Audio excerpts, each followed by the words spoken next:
Oh, hello there. Welcome to the Food and Movies Podcast. It's the podcast where we investigate the intersection between food and movies. I'm your host, Paul. That's my friend, Jeremy. Jer, what's the movie this week? Well, hey there.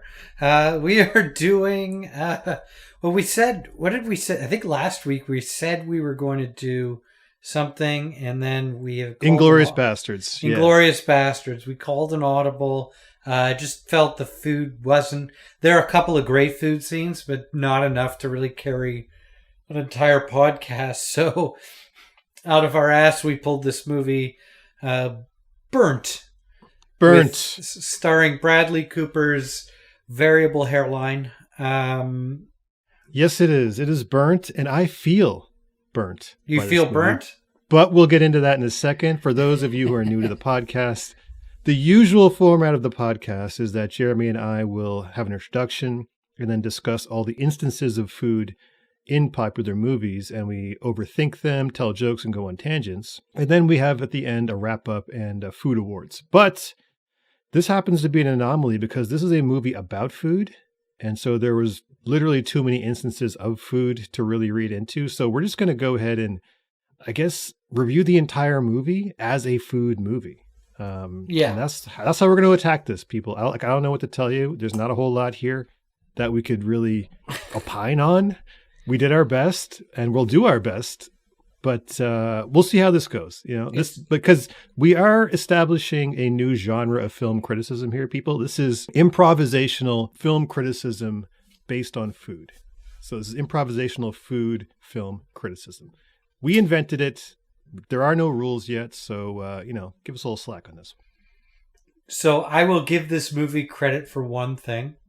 Mm-hmm. It killed a genre of chef-related shenanigans that I actually am grateful to this movie.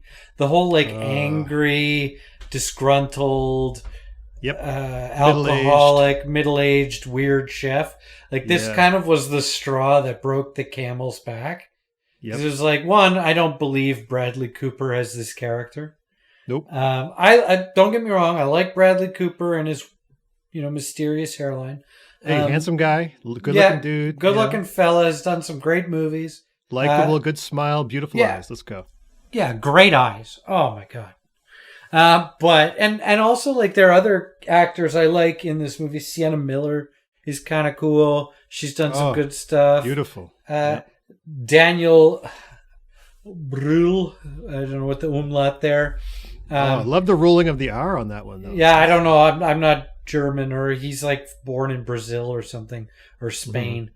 But he's been in some good. He was in that Chris Hemsworth for racing movie where he played Niki Lauda. So he's been in some good stuff. He's a good actor. It had a cast. Oh yeah.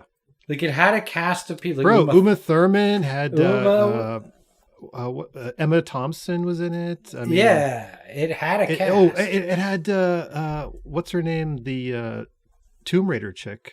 Rona Mitra? No. she was also in Ex Machina, the hot robot. The hot robot from Ex Machina. Yeah. Alicia Vikander? Yeah. That's her?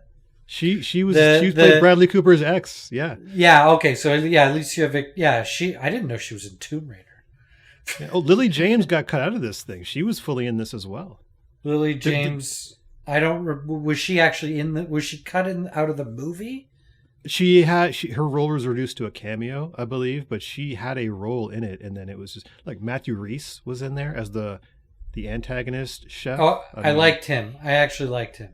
And he's always good. His name was Montgomery Reese. So they didn't even bother to write a second. That's how I'm trying to figure out how this movie, it was the height. This was the height when we were talking when we watched Ratatouille.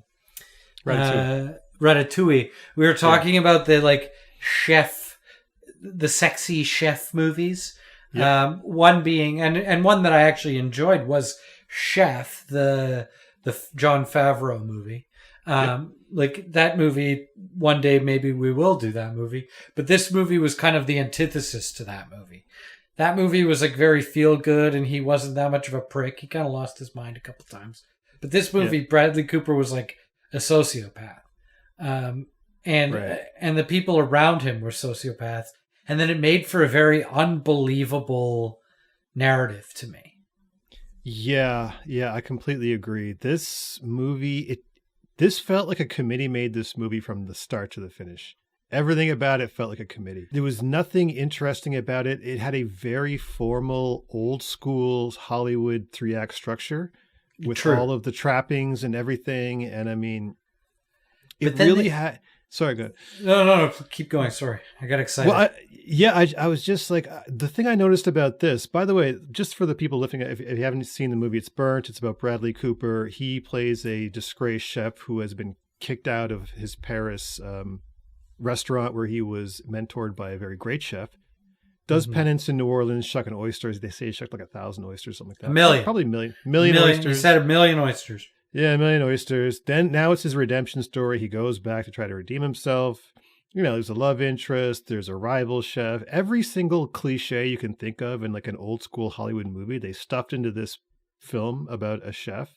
And I think we're at a point now where audiences are so sophisticated that if you just come at them with something this simple and traditional, we just think it's basic. We just think we're being condescended to at this point. Like this type of movie kind of insults our intelligence now, I think. I don't think it was simple enough. See, Oh, really? I'm gonna go at you another angle. Let's if we have time and we're gonna dick around, why not? Yeah, why not? Let's look at a film that I thought was actually quite good. The Revenant. You remember The Revenant? Leonardo DiCaprio, Tom Hardy. I do. Also, a great food film because the bear tries to eat Leo, which I think most people want to try to do. Yeah. We should do a cannibalism episode at some point, or a bear eating people episode. But The Revenant, in and of itself, is a very simple story. Guy leaves a place. Guy goes far away. Guy comes back to a place. Guy leaves a place again. Gets revenge. Story over. Like very quick, very simple story. This movie could have been very simple. It could have been chef redeems himself and seeks third Michelin star. That was what it should have been. But they kept adding things. Like they kept adding in and they would just do it off the cuff, like I cared. When he met Uma Thurman to go and sabotage the restaurant, she's like, "Oh, I'm a lesbian, and why did I hook up with you?" It's like, well, why? Who cares? I don't. Yeah. Your sexual identity, while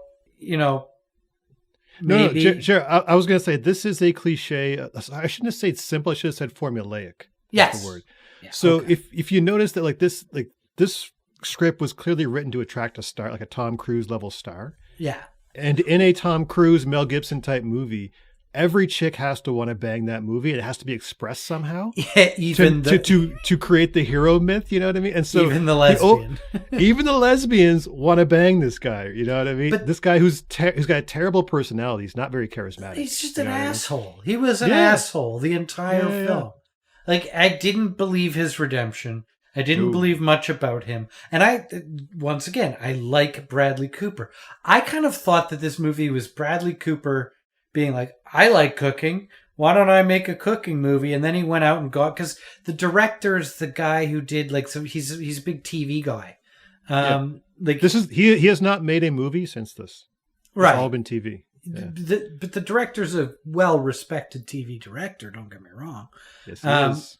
But it's almost like he was kind of just sitting in the chair while Bradley Cooper was like, and then we're going to make the Swedish guy in love with me because I'm Bradley, another plot point which made no sense. Did not move the plot forward whatsoever. The fact that Tony Bellardi was in love with Daniel Jones. They just brought that up. Gay guys like him, lesbians like him, smoking hot chicks like him. You know what I mean? It made no sense to me. And then it kind of only reason they did that, it seems, was to validate having the therapist, because I bet you they signed her and were like, we don't have a role for her.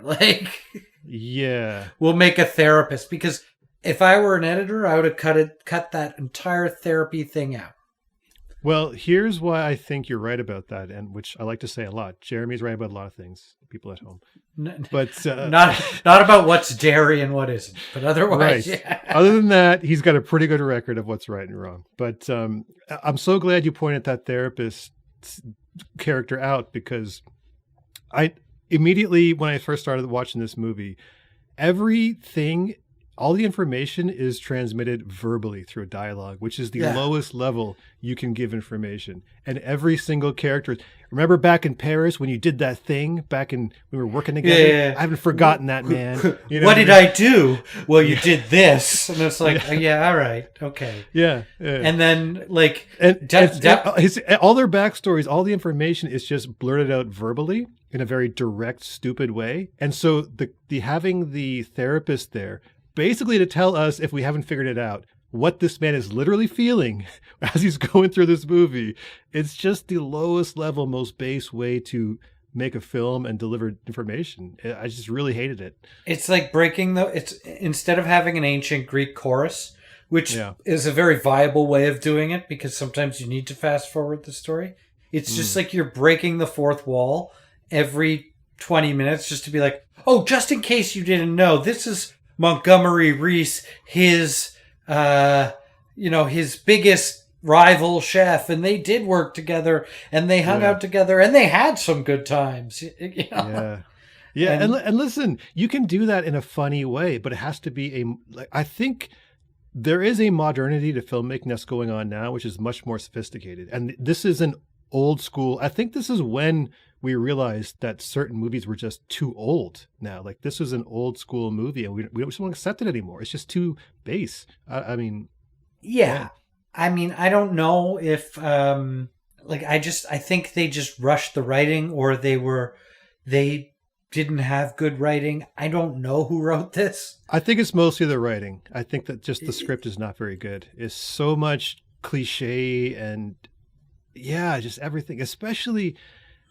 I'm glad you pointed out the lesbian scene. I'm a lesbian and I slept with you. Like, come on, man. Really? You guys gotta throw that out there? Just gonna be like, okay, I guess we are idiots then. I guess we are. Okay. Well, even the opening line of the film was like, I did all this and here's my story and I'm giving you my backstory. So now I'm shucking oysters and this scene is now irrelevant because I'm done and I'm going to London. Like, it's like the last day. We got it. I'll tell you that. Yes. Sorry. Go ahead. It's the last season of Game of Thrones. It's just like, let's rush through everything just so we can get the story, like finalize the story. I'm going to be honest with you. I've watched this movie many, many, many, many times. I don't know why. I have no. Every time I watch. Let's talk about it. Let's talk. Like, what do you think you get out of it, though? Nothing. No, you do though. You watch it for when you're feeling something or you want to feel something. You watch this movie. So what is that feeling? Well, should I describe it slowly? Recline Black? No, there are some movies that you just watch a lot. I don't know why. Like the first Fast and Furious movie, I've seen that movie more times than I care to admit. Not a great movie. Has very Could I just interject quickly? There's a great connection with that movie, with this movie, when the guy says, the only time I really feel like I belong is when I'm cooking in the kitchen. Very similar to Vin Diesel. You know, he's the only time he feels alive is when he's going. I live my life quarter mile. I live my life a quarter mile at a time. Yeah, nothing else matters. He says that's for like this much seconds, I'm free. And then they also have the shameless plugs. Like in Fast and the Furious, it's like you could have any beer you want as long as it's a Corona. In this movie, they do there's literally a scene at a Burger King that I think is just a plug for Burger King. It's in my notes. Yes. Yeah. All right. Well, then we'll go through the notes. No, we're not going through every. Oh, we're not doing it scene by scene. We can't. Let's just blur it out. Let's bring up our. Oh, I like this free-form episode. Yeah, we're just going to free-form this one. But you're right. The first time you see the Burger King logo, it's when he sees his boy. I think Michael was his name. Michelle. Yeah, Michelle. He sees his boy, his sous chef. Burger King logo next to him, and then when he meets was it Sienna Miller or the other chick? One of the smoking hot chicks. Young ladies. Sorry. He meets Sienna Miller at the Burger King, and then he explains why she Burger makes King fun of is, him, and then he defends Burger King. she's like, it's cheap cuts of meat with too much salt and too much fat. He's like, you just described every peasant food known to man. It's like, Yeah. no, that's like maybe 4 or 5 peasant foods. No, like easy. It's not a bad point. It's not a bad point. Like beef bourguignon has a lot of sodium. Right. He says goulash. Goulash has sodium. Goulash is fatty. Like these are heavy peasant dishes, but they're like whatever you have in the kitchen, make it. Burger King's not quite that. I wouldn't go that far because you still like it's mass produced food. So I don't know. I get what he's trying to say, but I think it was a stretch just to get Burger King to give them money to make this film. Burger King definitely gave money to make this film. Oh, yeah. Hell of a commercial. Shout out to Burger King. By the way, hey, regular shout out to Burger King. Go ahead. Yeah. I love Burger King. Bro, I was just going to say, I've been going to Burger King so much lately. They have really stepped their game up. They got fresh lettuce on there, fresh tomatoes. Delicious. The beef is good. The Burger chicken King, give us some money, sandwich. man. The chicken sandwich at Burger King. Every time I went to university where you are in Halifax, every time I'd fly home, I hope that Burger King's still at that airport. But the Halifax airport had a Burger King, and I would look forward to getting that chicken sandwich, that Burger King classic chicken sandwich. It's delicious. It's amazing. All right, I'll get it. But I've been diving. I'm a 2 Whopper Junior guy. That's my order. 2 Whopper Juniors, no fries, nothing else. Cup of water. You know, cup of water, delicious. huh? You don't want to delve into the sodas. I don't want to drink my calories, man. I'm real strict about that stuff. Bold. I'm already eating 2 Junior Whoppers, dude. I got to make this, level off somehow. I kind of think if I'm going to hit some fast food, like there are going to be repercussions. I may as well go big. Well, I go kind of semi-regularly, so I got to really moderate myself. It's not like you keep the level. All right. I'm like twice a week at Burger King right now. What's your favorite? All right, so I if I'm going to hone it to 3, McDonald's, Wendy's, Burger King. Rank them. I got right now. We're going to go right now. Burger King's number 1. Second's got to be McDonald's. Third is actually a pizza place, which is basically fast food, but not really fast food. So those are my 3. Those are my main. I hit each one of those usually once a week. But you didn't answer the question. McDonald's, Wendy's, Burger King. Oh, from those 3? Yeah, rank them. I got to go Burger King, McDonald's, and Wendy's. Yeah. Wow. I haven't been to a Wendy's in a long time, man. I'm Wendy's, McDonald's, Burger King. But I love Burger King. Okay. But Wendy's, the square patty. Yeah. Flavor's got nowhere to hide. Really? It hides in the corners, but I'm already there. But you're in there. Yeah. Yeah, I know. Yeah. All right. Well, I'll tell you what. I will substitute my Burger King for a Wendy's. Are there where's a Wendy's out in Halifax? I'm sure there are. There's one on. There's one on. There used to be one on Quinpool next to the Superstore. Oh yeah, that's been there forever. That's been there for like a long time. Yeah, since I lived there. Oh yeah, when I was growing up, it was there. So yeah, but I'm not sure where we were going. But back to this piece of and I want to say, of all of the weirdly awkward cliches that the story hits, the one where his former smoking hot girlfriend, Alicia Vikander, who's the daughter of his mentor, the great chef, I think Jean-Luc. Jean-Luc, yeah. Jean-Luc, who is dead, by the way. But which is like I'm going to segue off a great scene when he just meets this arbitrary guy who has his own restaurant, and he's like, when Jean-Luc died, and you just see Bradley Cooper go like, and he's like, oh, you didn't know? It's like, all right. But bro, though, at the very end, when she comes in, she bails him out, and then she hands him Jean-Luc's knives. The knives, yeah. These are the knives of your master.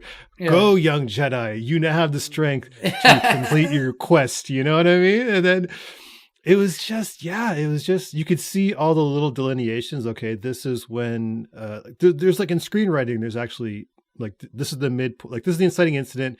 This is kind of like turning away from the quest. This is the midpoint. This is, when you go into the darkness of the valley, that was when they thought they had lost the Michelin stars to. Okay. Right. When Michelle was like, so here's a great take on that scene.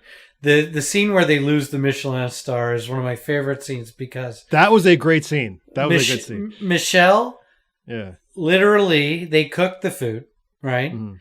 Michelle makes the sauce. He puts the sauce down. He puts the cayenne pepper in there, and then he holds it in his hand for about what in cinema time's got to be 20 minutes. Yeah. And then he's like, it's cayenne pepper. And it's like, you had that in your hand the whole time. You're going to get a rash, dude. Like, this is insane. But that's part of old school Hollywood filmmaking is you have to show a visual of it. You know what I mean? Yeah. He can't just say... You cut me red-handed. Red-handed, exactly. But yeah... These are old school weird things that like we find that weird now because you're like, what the? Do you think I'm an idiot? Like, what are you doing? And it's also like, what did you expect? You verbally abuse this guy for the entirety of the movie. Like he's supposed to be your right hand guy, and he forgave you for destroying his life, and then. A little too quickly, by the way. There should have been a bit more convincing, It's okay. You ruined my life, but you are kind of charming, bro. So I think I'm in, man. Yeah, I'm back. I'm back with you. It's like I'm in. And Bradley Cooper's like, oh, okay, cool. Like that's totally fine. I guess as like an arrogant prick, he's gonna just be like, all right, everyone loves me. But the only character that I thought was actually kind of like somewhat interesting, and they didn't go into him at all, was Max. The guy that he picks up out of prison, he's the meat guy. I'm glad you mentioned that. One of our bits is spin-off that should have been. This really should have been Max's story. A former chef gets out of prison, has to rebuild his life. Well, I want having a realistically go through the like what the bear is right now. You know what I mean? Yeah. They go through probation, et cetera, et cetera. Like he literally, I think he went to prison according to what they said in the dialogue for slicing a guy's nose off or something. Well, the guy apparently, I haven't written my notes. He plated the monkfish. He plated the monkfish upside down. So my man lost it. My man really lost it. Yeah. So he gets out of prison wearing a pristine Belstaff trial master jacket, like looking totally like slick. Everyone looks very. That's how you know. That's how you know he's a chef. That's how you know he's a chef. He's a great chef. He's wearing a $750 jacket. He's just very. And then Bradley Cooper, he shows up on this like Ducati, and he's like, "Oh, nice bike. Where'd you get that?" He's like, "It's Michelle's. He lent it to me." Yeah, it's like this. Not good. Not good. All these things could have been edited out. I don't care where he got the motorcycle. If he's riding a motorcycle, great, good on him. Here's the thing. I think what changed the game was the movie Moneyball. That was the first sports movie that really got into the details of how these things work. It was the authenticity of it. And I think audience, if they had made this in an authentic way, this is what really happens in a kitchen. And these are like the real intricacies and details of what goes on. And then, you know what I mean? Like that would have been way more interesting, I feel like, Yeah, I think so too. If they had taken a macroscopic lens to it.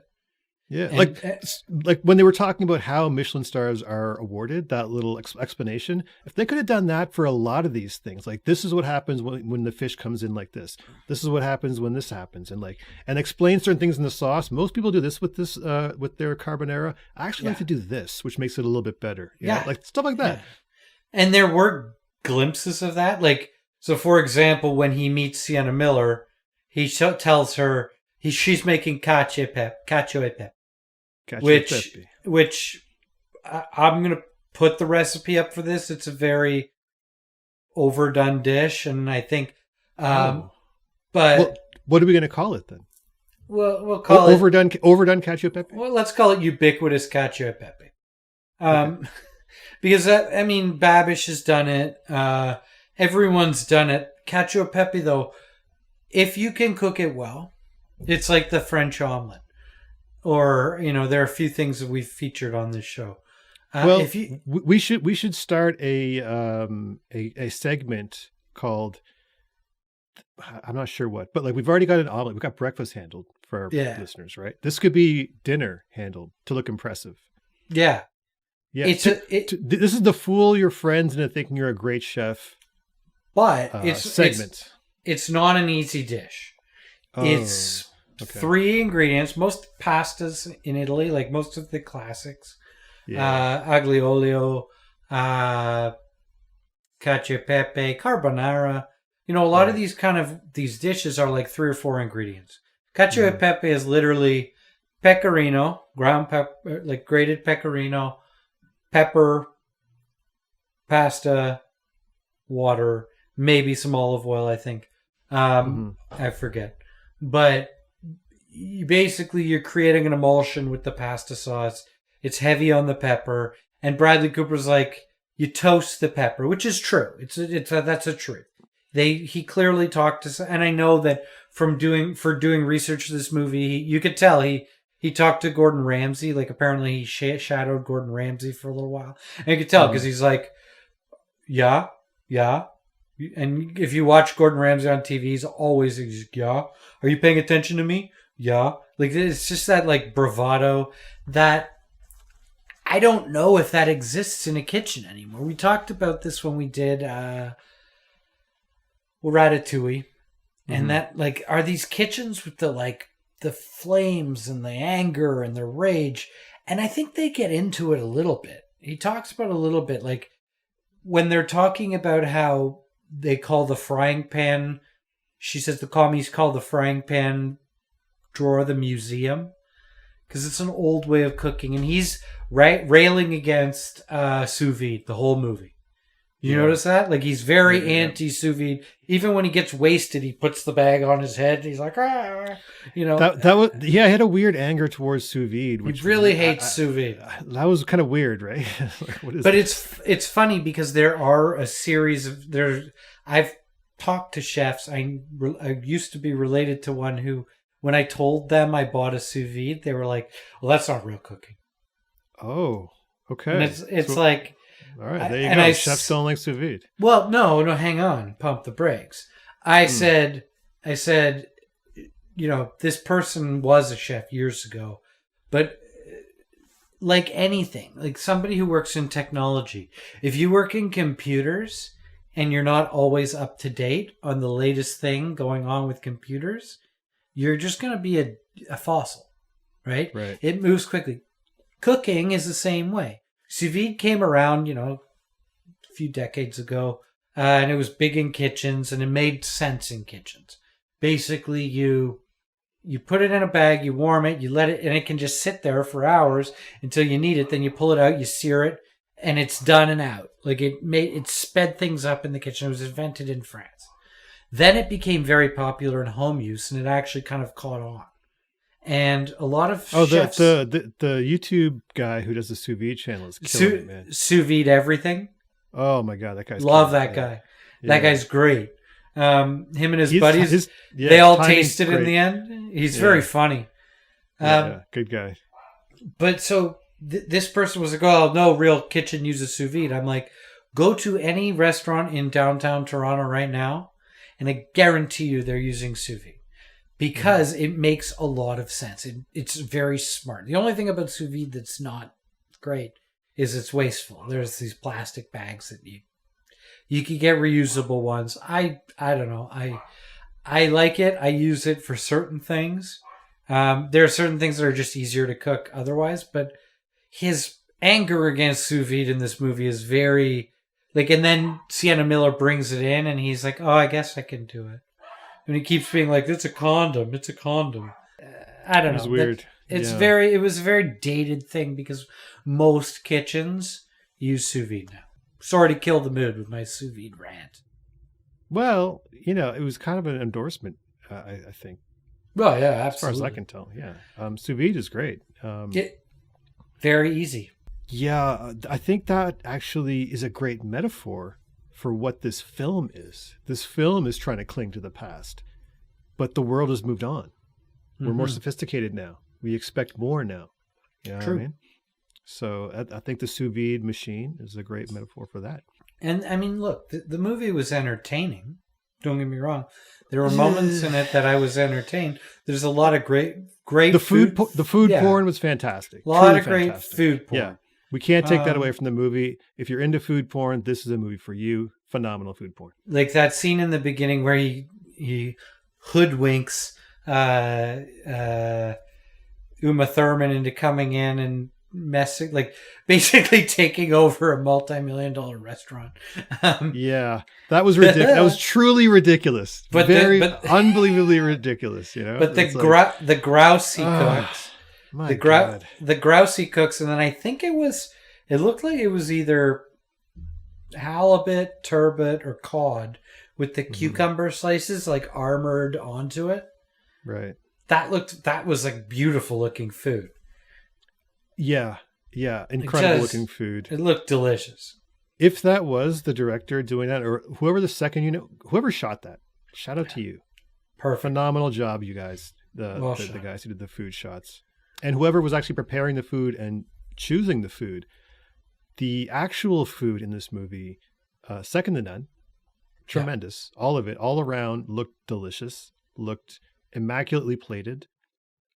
Food pornography level 11. Sky Awesome. high.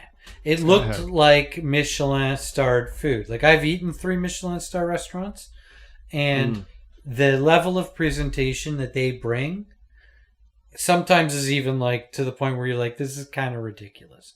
Like I once my wife and I ate at a restaurant in Amsterdam, a 3 Michelin star restaurant in Amsterdam, and they brought us a dessert in a box. Like it was like a wooden box, and they opened it with mirrors everywhere, and I was just like, can I just eat the cupcake there, or do I have to do like say a prayer, or like what do I do with this?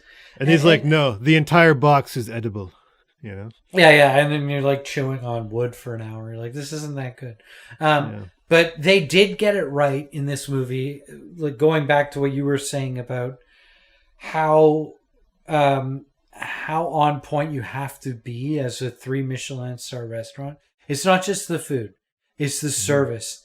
I went to a 3 Michelin star restaurant in Hong Kong, in Kowloon, actually, on the other side, and I went to like I was thinking about going to the bathroom, and I literally went like this to like stand up, and somebody was instantly behind me, like pulling my chair out from under me.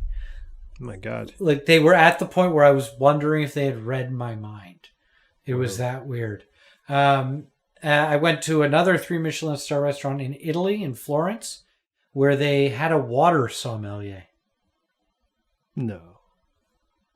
and I was Young like, guy, "What?" old guy? How old was this guy? It was a young fella, and Okay. he knew a whole bunch about water, but I just wanted tap water, Okay. and he wouldn't give me tap water, and I had to buy the water, so it kind of came off as a scam in the end. Well, how many options did you have for water? And what did he recommend? An entire book of water. Did he recommend anything? Did he give you Yeah, recommendations? he gave me recommendations, and then Well, what did he recommend and why? like sparkling, this one. I don't remember. And then at the end, I said, "What's your cheapest water?" Oh, you insulted this guy's entire existence, I don't son. care. It's water. Ah. It's water. Not to this man. To this man, it's a goddamn career. He's made a career out of it. He's and feeding his family based on something that you are dismissing. You are dismissing this man's career. I don't think you should do that. That's okay, but bad karma on your part. Let's get this right down Main Street. How Okay. much? Can you taste the differences between waters? Look, I don't want to upset the water sommelier lobby, for one. Don't want to do that. All right. Can I taste the difference in water? Sure, I can taste the difference in water. But would I like someone to possibly inform me, to help me out a little bit, a water tutor, someone with experience who has gone to water sommelier school? Yeah. At a 3 Michelin star restaurant, yes, I would like that guy to exist. Why not? Yeah, but what if? Give me the most expensive one. I want the most expensive one. with whatever I'm drinking. And you want explain why that's the right one. The Himalayan yak piss water. Yeah. That's what you're after. You want the 100%. Yes, sir. Yes, I would like to see the water sommelier give me a direct comparison between like Dasani, Aquafina, and then and just like really explain the notes of those I can tell you two. that right now. Dasani, it's the water that you get that collects on the walls of showers that gets collected. That's Dasani. That's Dasani. And Aquafina? Yeah. Aquafina is the water that collects that it goes through gutters. Like when it rains really hard, it goes through gutters, and it goes through 3 filters only of gutters trash. Yeah, and the finest filter you can actually stick your pinky through. So that's the finest filter of the 3. All right, that's Aquafina. What was the other one? Sorry. Well, you did Dasani, Aquafina, and then I didn't really have a third. Okay, well that's what those are. Okay. Okay. What's your favorite if you had to go for a bottled water? I'm a tap guy. I'm a big tap guy. Yeah, me too. I like tap too. Toronto tap is delicious. Some of the finest water in the world.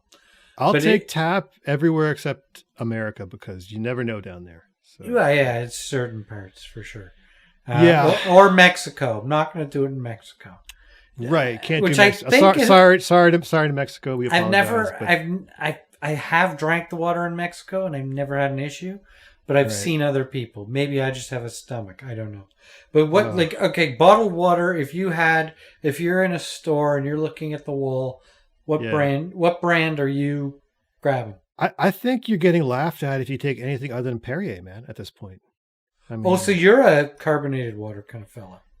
Well, if I'm going to buy it, like, again, I'm a tap guy, but if I have to buy one, I think I got to go Perrier. Otherwise, and you take freaking dilettante or some kind of Philistine, And you take Perrier over San Pellegrino. So you're a French water guy over the Italian water. Yeah, the San Pellegrino, there's something about it that I find objectionable that I can't put my finger on. Unless they want to sponsor us, in which case I enjoy it thoroughly. In which case, if we could get a San Pellegrino. See, I'm a San Pellegrino guy. Yeah. I wish I liked San Pellegrino because it's cooler than Perrier. Interesting. It's a little more counterculture, isn't it? It's a little bit more hipster, but it's the right level, I feel like. It's just hipster. My comfort. It's just hipster enough. Yeah, I really do wish I liked. I actually tried it a couple times to try to make myself. You know how like teenagers used to try to make themselves smoke cigarettes because it's disgusting. You have to like make yourself do it. I tried to make myself like San Pellegrino, like some teenager trying to smoke. No, I loved cigarettes, so that analogy went right over my head. Oh, no one likes their first cigarette. That's crazy. Oh, yeah. Are you kidding? You have to force yourself. You did not. I loved it. Really? Every cigarette. Loved it. The first one you liked. Sure, why not? You know what? Maybe it's just me. Maybe I'm just maybe I'm just nuts. Okay. All right. So we covered water. I'm good. I'm glad we're not going through this movie. This is a very pro-smoking podcast, by the way. We encourage smoking. Do not smoke. Do not smoke. Horrible. Cigarettes mostly. Do not. That's not true. I do not smoke. Jeremy apparently used to smoke. I did. He's a bad person. I quit. Very bad person. Okay. I quit. How long did you smoke for? I'm not gonna expose myself. Let me ask you one thing. The years you smoked, is that a longer period of time than the years you have not smoked in your life? Percentage wise, your smoking years compared to like your non-smoking years. No, I put it about 50-50. That's still a lot. Yeah. But every year it's getting every year I don't. Less. Yeah. Except for every now and again I'll slip up. Oh, so what makes you slip up? Just social scenarios or whatever, right? Really? Okay. So if you're at a party, you're partying, you're feeling good, you just might light one up. Why not? You know. Okay. The addiction no longer holds for me, so you can just have one and whatever. It's a little indulgence, right? It's like yeah. If this podcast blows up I'm going to move back to Toronto and hold many social events. And it would be my goal to get Jeremy back on this. Thanks, back man. on the smokes. Yeah. I appreciate That's the kind of it. friend I am. That's the kind of friend I am. I it. encourage bad habits like that. I do. All right, so we veered wildly off topic. Right. But let's not go minute by minute. But there are some key food scenes in this movie that do need to be addressed. All right, let's go for it. What caught your attention? I wrote them all down, but I'm not sure. So the cacio pepe scene we've already talked about. Oh, critical character builder. Yeah, absolutely. Yeah. Important scene, sets up Sienna Miller as a good cook. Because like I said, if you can cook cacio, you're a good cook. Like if you can cook it right, because it's hard. It's a very easy, simple sounding dish, but it's very hard. Let's see, the grouse and the whitefish, which I gotta think it was turbot or halibut or some sort of tilapia. Sienna Miller served turbot to her daughter. That's right. That was her favorite. So that's another one. So when he flips out in the restaurant, yeah, and he gets angry at the Irish kid who looks like the Flash there, right, for the potatoes. And then he gets angry at him and he makes her apologize to the turbot. And then in a scene later, this shows her character when she's serving it to her daughter. It shows it's actually the only device-driven plot point in this movie, I think, where it shows that she's actually a very motivated person.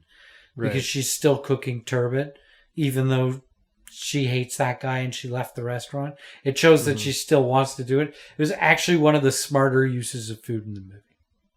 Okay, yeah, that was a good use of food. Cake. No, I was saying those are too good. Yeah, keep going. Go ahead. The birthday cake. You're gonna say the cake scene for the daughter. That's a great scene because it shows him softening. Mm-hmm. It shows that while he feels like he's the boss in that kitchen, the Tony Bellardi can come in and be like, "You're making a cake. Go do it." Right. He owns the restaurant. It makes him much more likable. Yeah. The man baked a cake for this beautiful young lady here. And the kid. And then Sienna Miller's off on the side, like, getting all moist. Yeah. You know, like it's nice. Lets us know he's a good guy. He's not all bad. Yeah. He's a, what do they call him? An ogre with a heart of gold. Right.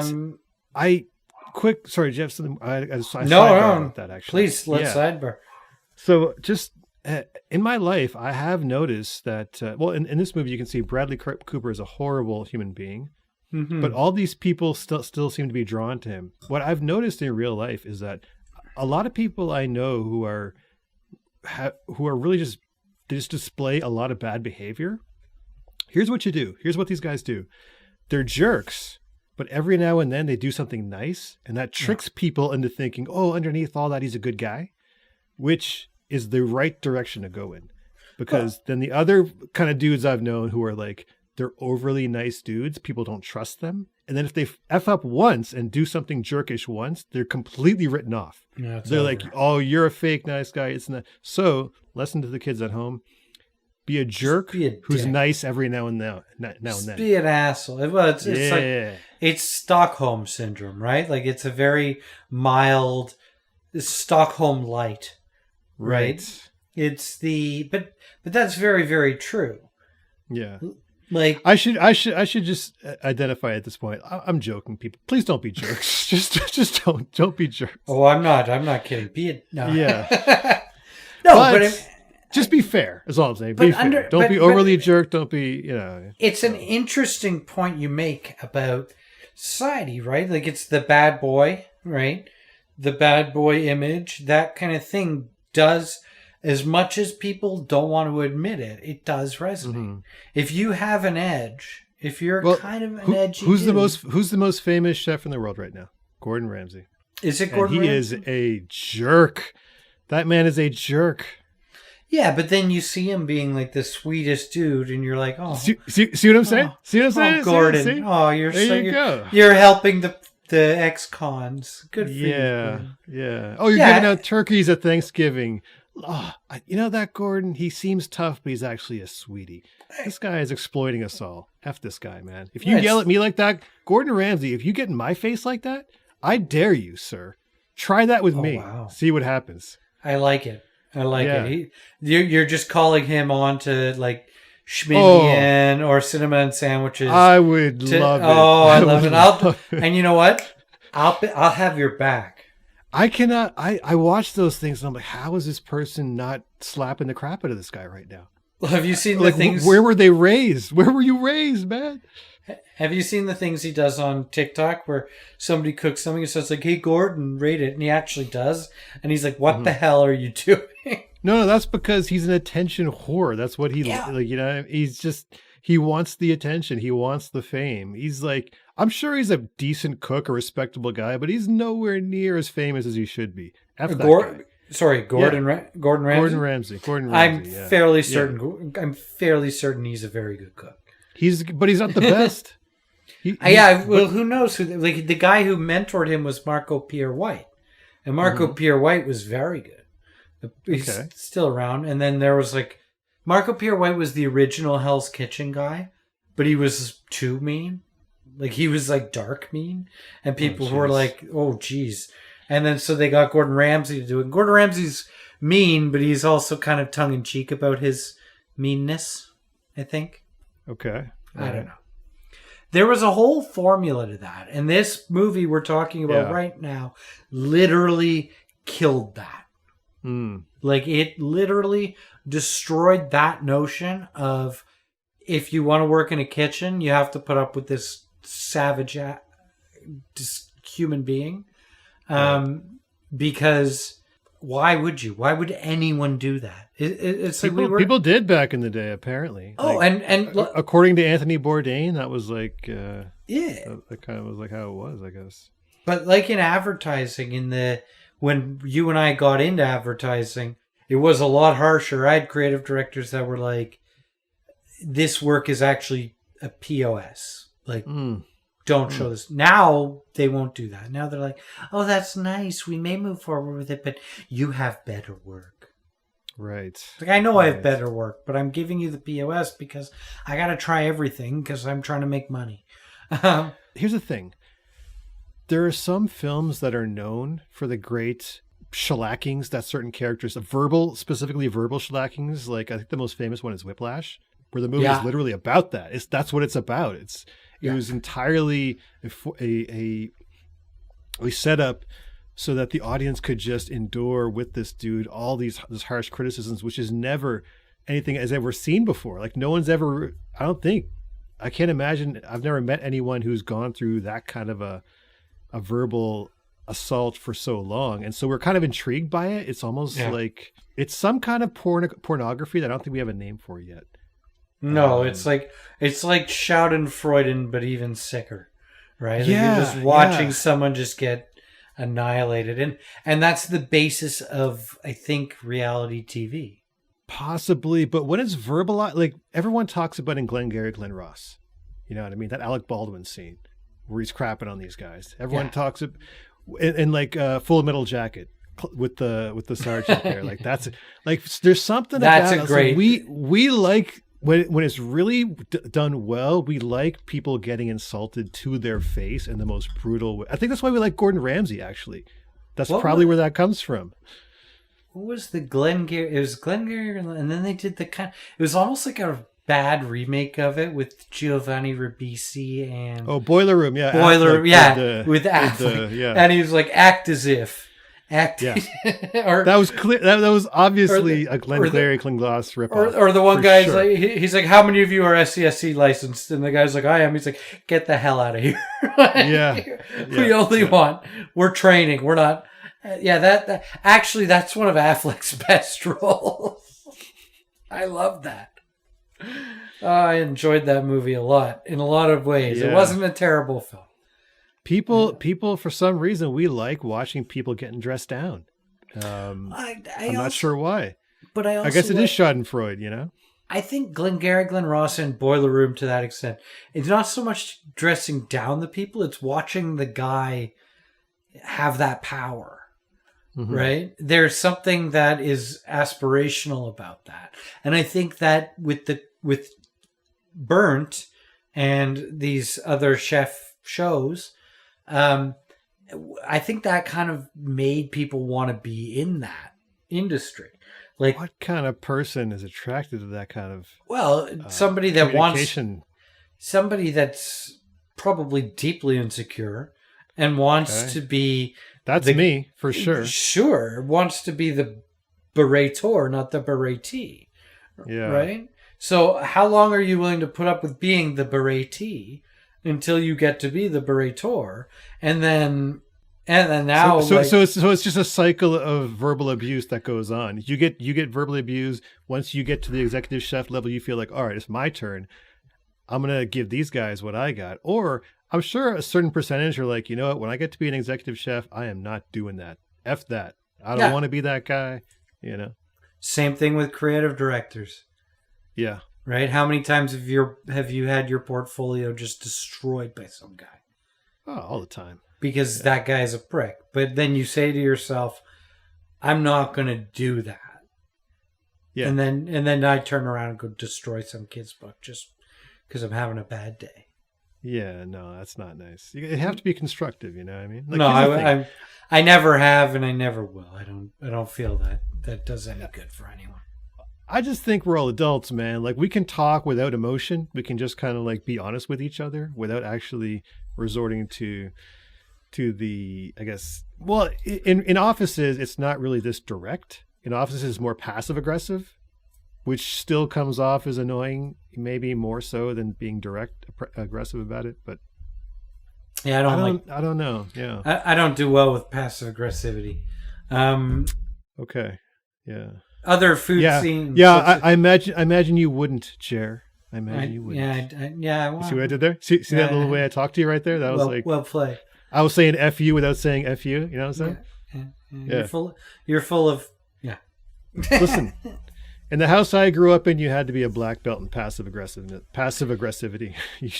Now we're getting into Paul's personal life. All right, here we go. Yes, sir. Yes, I sir. love it. Yeah. I love it. No, I know all about it. Other food scenes.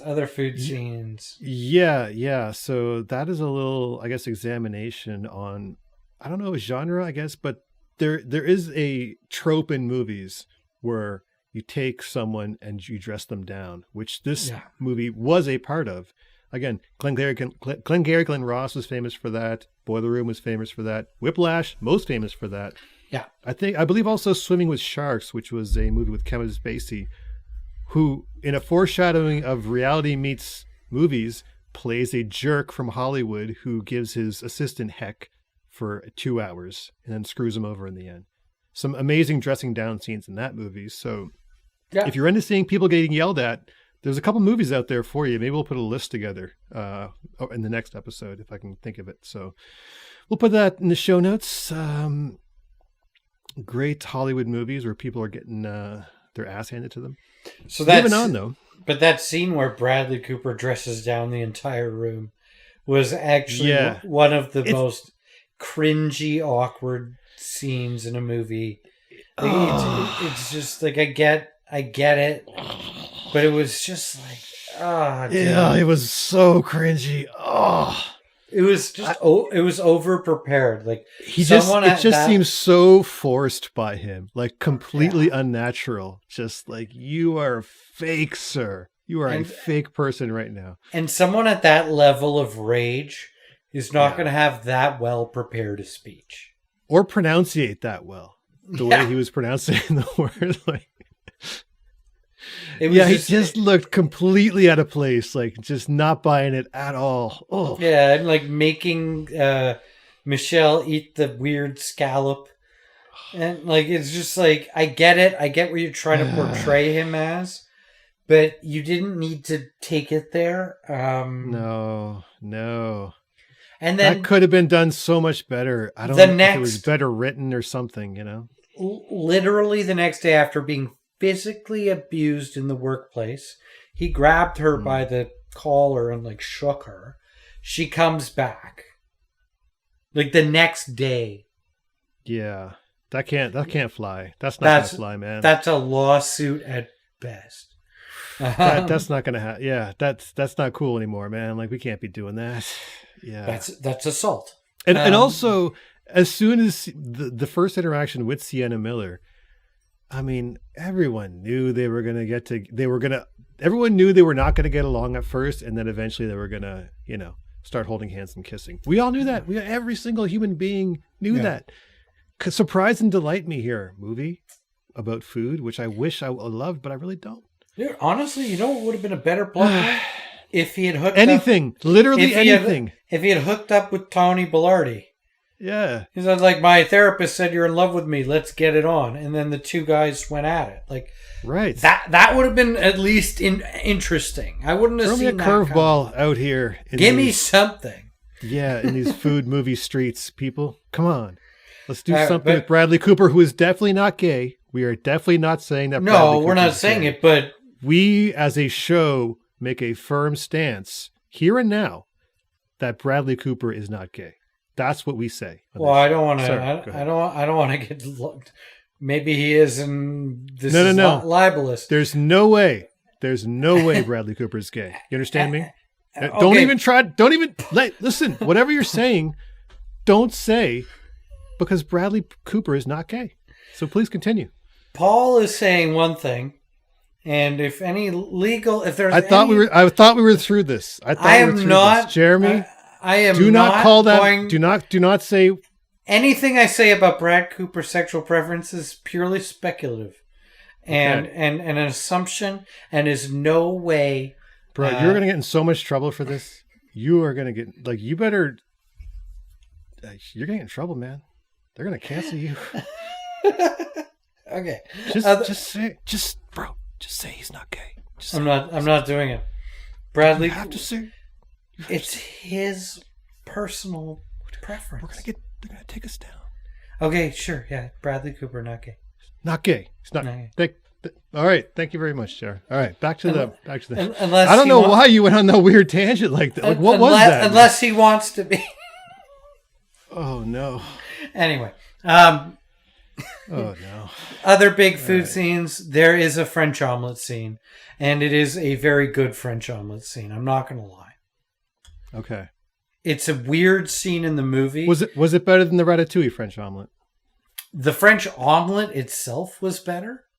The scene, though, as a French omelet, compare the two French omelet scenes. The Ratatouille scene was better. The French omelet in this scene looked tastier.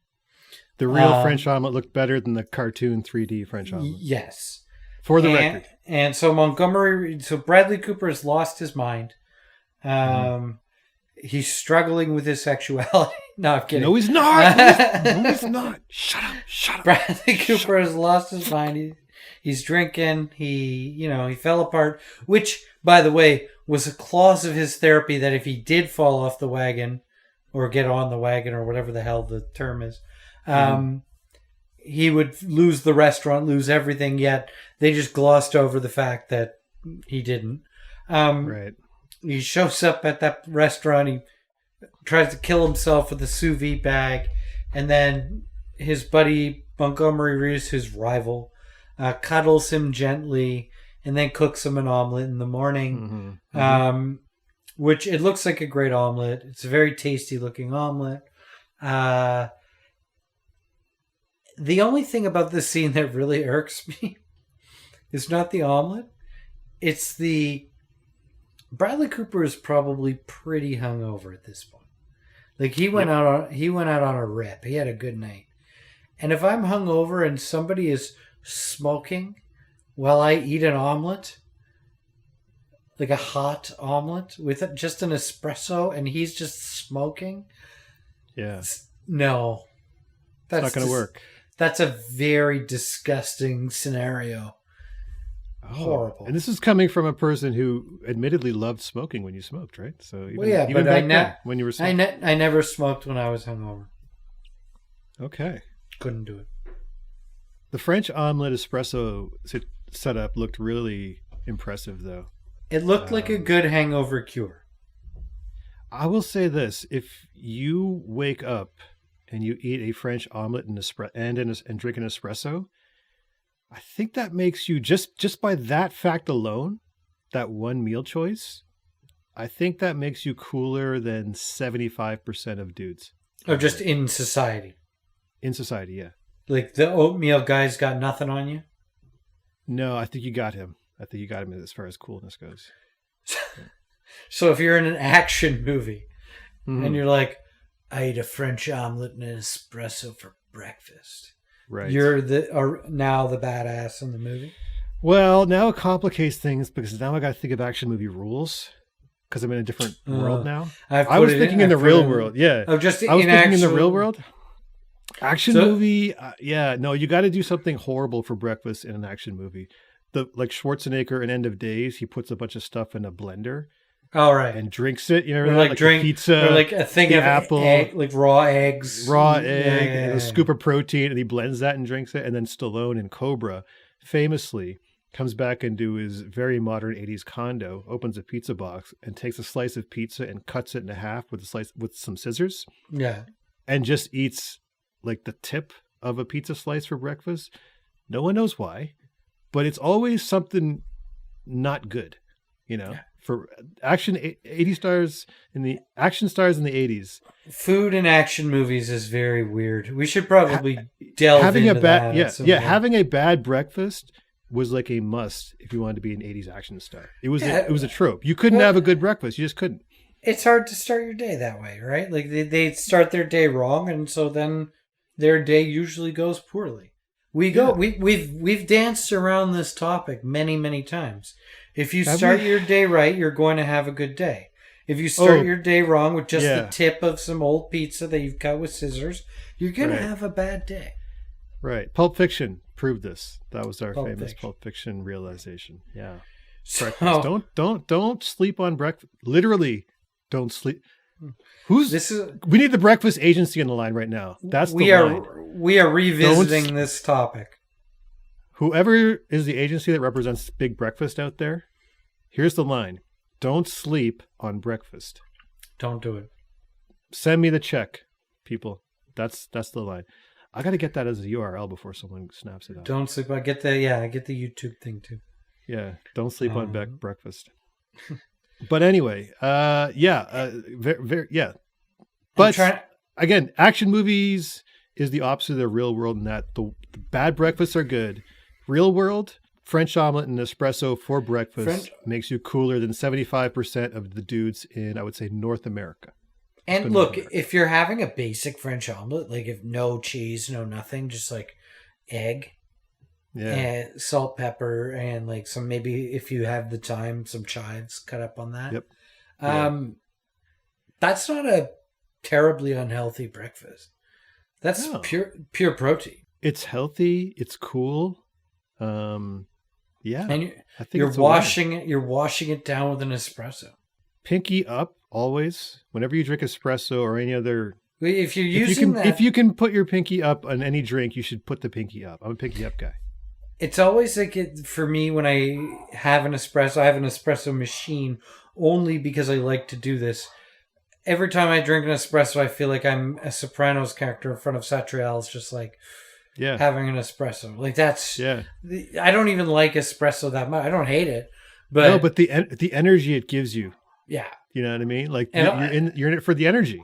Yeah, I'm in it for the. You know, I'm Christopher Moltisanti in front of Satrials, right? Like exactly. This is what I'm doing, Michael. You feel like a cool guy. You feel like a cool dude. You know. Yeah. So, I think there's something to this. We got to start doing that.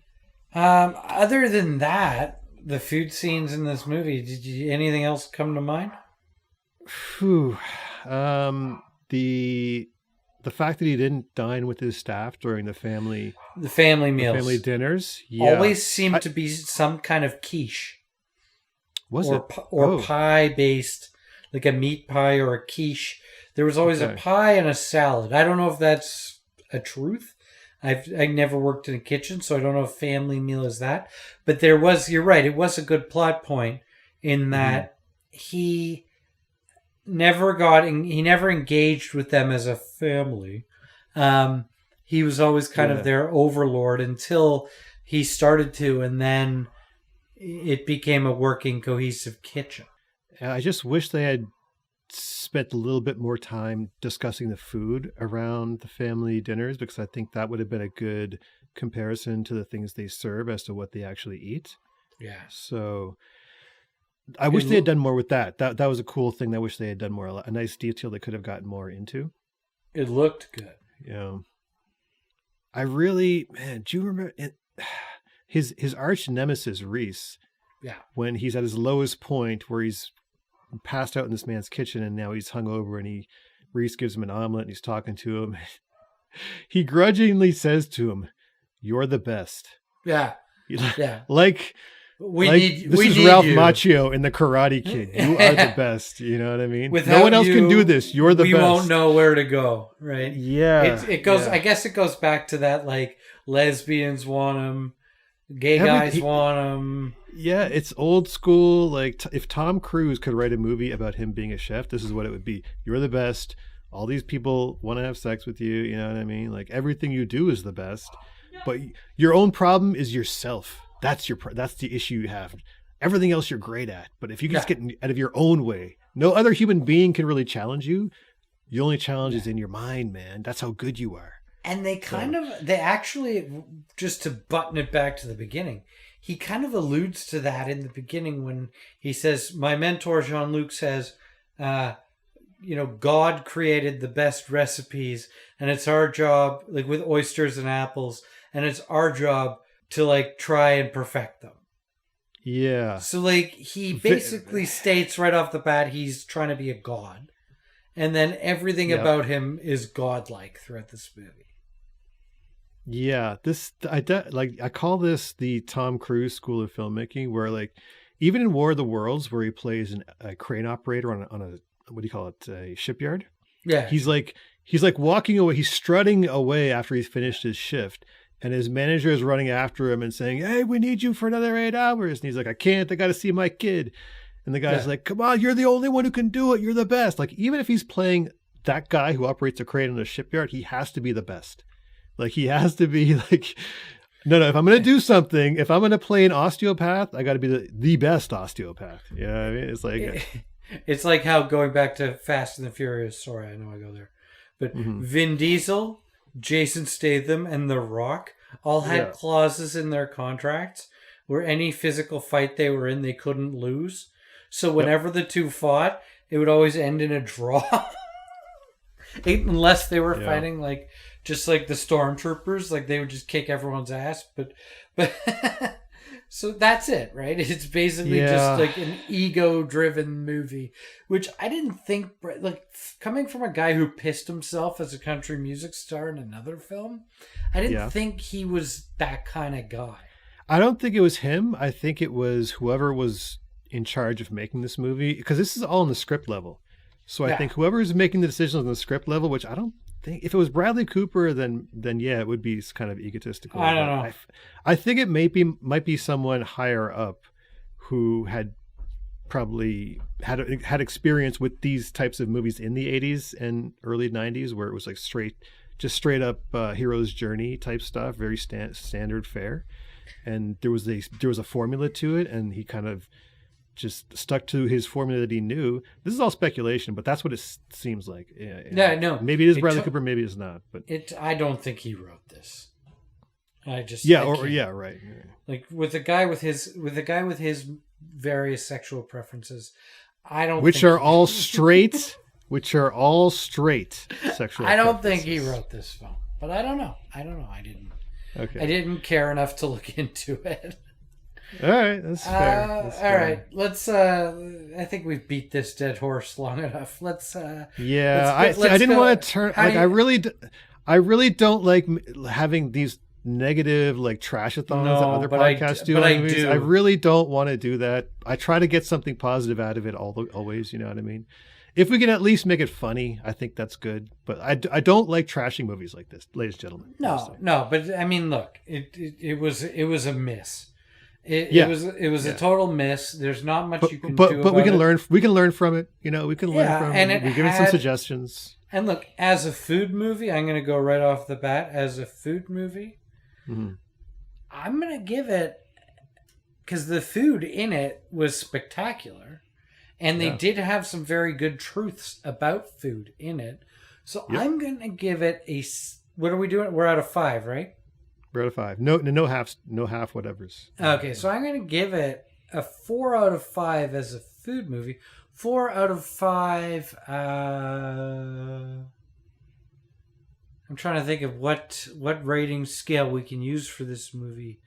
I got mine ready to go. You go ahead. Yeah, I'm trying to think of something ridiculous. 4 out of 5 bad therapy sessions.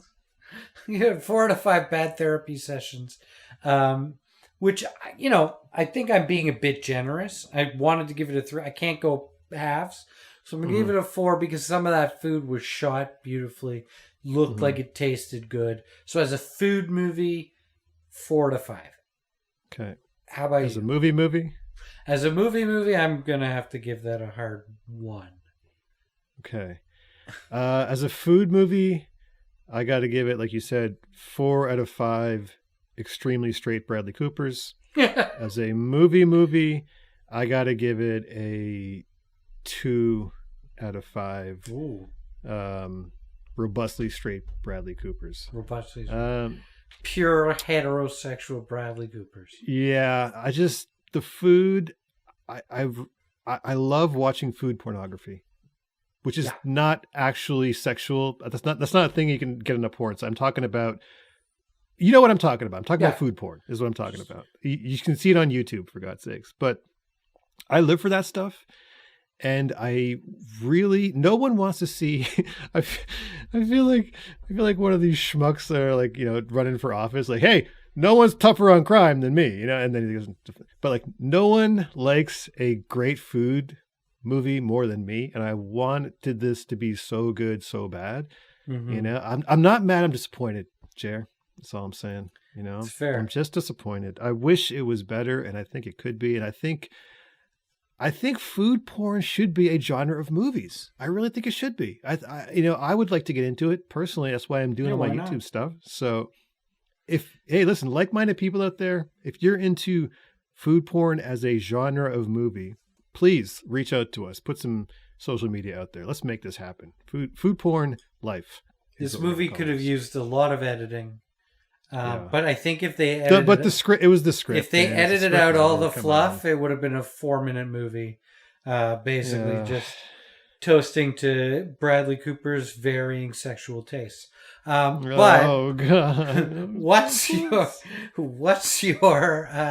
if you could have dinner or eat a meal with one character in this film? I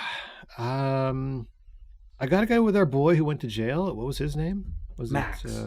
Max, Max from jail. Listen, me and him are going to chop it up. I'm going to get his life rights and write a script about him. And we're going to turn that into a TV show. And me and Max. I like that dude. Mine would be the incredibly fashionable French international drug dealer Bonassis, who is the most unintimidating drug dealer I've ever met in my life. Drives a Range Rover. So he must be very good at selling drugs. It's either him, which probably him, or Michelle, because how that guy kept cayenne pepper in his hand that long, I need to know the answer. Well, I think it's great that we both picked people who are either have committed a felony or are committing a felony. That's cool. That's a first for the show. Yeah. Well, we love that. We do love that. Any other loose ends? Food awards? Is there favorite food awards? Favorite use of food in the movie? Favorite use of food? Yeah. I'm gonna go with the turbot. The turbot? Yeah. Bradley Cooper's turbot? No. Sienna Miller's turbot. Sienna Miller cooking it to show that, because it was actually the only part of this movie where they didn't use dialogue to show someone's character progression. Which I think was somewhat helpful. Okay, that's fair. That's decent. I liked our boy Max when he got thrown in for putting something upside down. He plated the monkfish upside down. Yeah, the upside down monkfish as a joke and as the reason our boy Max got thrown in jail. We should. I gotta shout out to the upside down monkfish. If I could find monkfish, we should do an upside down monkfish. Upside down monkfish. Yeah, that would be great. Oh man. Yeah, right. that was good. That was good. I think that's I think we've covered it. This has been the Food Movies Podcast, everyone. As always, we review movies through the lens of food, actually. It's absurdist film criticism at its finest, and we're the tip of the spear on the absurdist film criticism movement, which is taking over the nation. This has been Burnt. I'm Paul. That's Jeremy. Talk to you later.